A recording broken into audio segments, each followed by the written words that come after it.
রবিবার মানেই তো বাড়িতে কেউ না কেউ গেস্ট আসবেই। এরকমই এক রবিবারের কথা। বেশ কিছু গেস্ট এসেছিল বাড়িতে। ফ্রিজে বড় বড় চিংড়ি মাছ রাখা ছিল। এবার কী বানাই করতে করতে হঠাৎ নিজেরই মাথায় আইডিয়া এলো, প্রন পোলাও করবো। আর করেও ফেললাম। আর গেস্টরা তো খুশিতে গদগদ। 2 কাপ বাসমতি চাল আগেই ভিজিয়ে রেখেছিলাম। চিংড়ি মাছগুলোকেও নুন মাখিয়ে ম্যারিনেট করে নিলাম। ওপর নিচ ভালো করে হাত দিয়ে মেখে নিলাম। এবার কড়াইতে সাদা তেল গরম করে একটু নুন মাখানো চিংড়ি মাছগুলো হালকা হালকা ফ্রাই করে নেব। একটা কথা মনে রাখবেন, চিংড়ি মাছ কিন্তু একদমই বেশি ভাজা যাবে না। একটু হালকা লাল লাল করে সবগুলোই ভেজে তুলে নিলাম। এবার ওই মাছ ভাজা তেলেই দেবো 1 চামচ ঘি। ঘি গলে গেলে এবার দেবো থেতো করা গরম মশলা। এটা গোটা গোলমরিচ দেবো, সেটাও ভাজা হয়ে গেলে এবার কুচনো পেঁয়াজ হালকা লাল লাল হতে দেবো।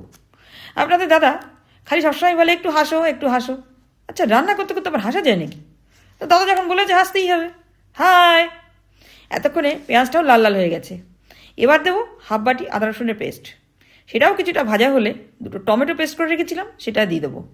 ভালো করে কষাতে হবে। আপনারা চাইলে টমেটোর জায়গায় টক দইও দিতে পারেন। এবার দেবো নুন, হলুদের গুঁড়ো, কাশ্মীরি লঙ্কার গুঁড়ো, একটু সাজিরে দিয়ে খুব ভালো করে কষাতে হবে যতক্ষণে তেল ছাড়ে। এবার দেবো কাজু, কিশমিশ, 2-3টে চেরা কাঁচা লঙ্কা দিয়ে এবার মশলা কষিয়ে কষিয়ে ঠিক যখন এই রকম অবস্থায় আসবে তখন ভেজানো চালটা দিয়ে দেবো। চাল দিয়েও চাল আর মশলা একসাথে ভাজতে হবে। এবার আমি এই বাটি মেপে গরম জল দেবো। আমি এই বাটির 2 বাটি চাল নিয়েছিলাম, তাই ওই বাটিতেই 3.5 বাটি গরম জল দেবো। নুনটা একটু দেখে বুঝেই দেবেন। টেস্টটাকে ব্যালেন্স করার জন্য 1 চামচ চিনি দেবো। এবার ফুটে গেলে গ্যাস কমিয়ে ঢাকা দেবো। এইভাবে 60% রান্না করব। এবার ঢাকনা তুলে ভাজা চিংড়ি মাছগুলো দিয়ে দেবো, কয়েকটা মটরশুঁটি দেবো।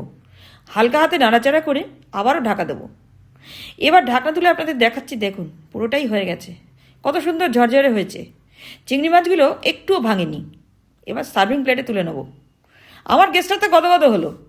আপনারা কারা কারা গদগদ হলেন আমাকে একটু কমেন্ট করে জানাবেন। আর ভিডিওটা ভালো লাগলে একটা লাইক দিয়ে দেবেন।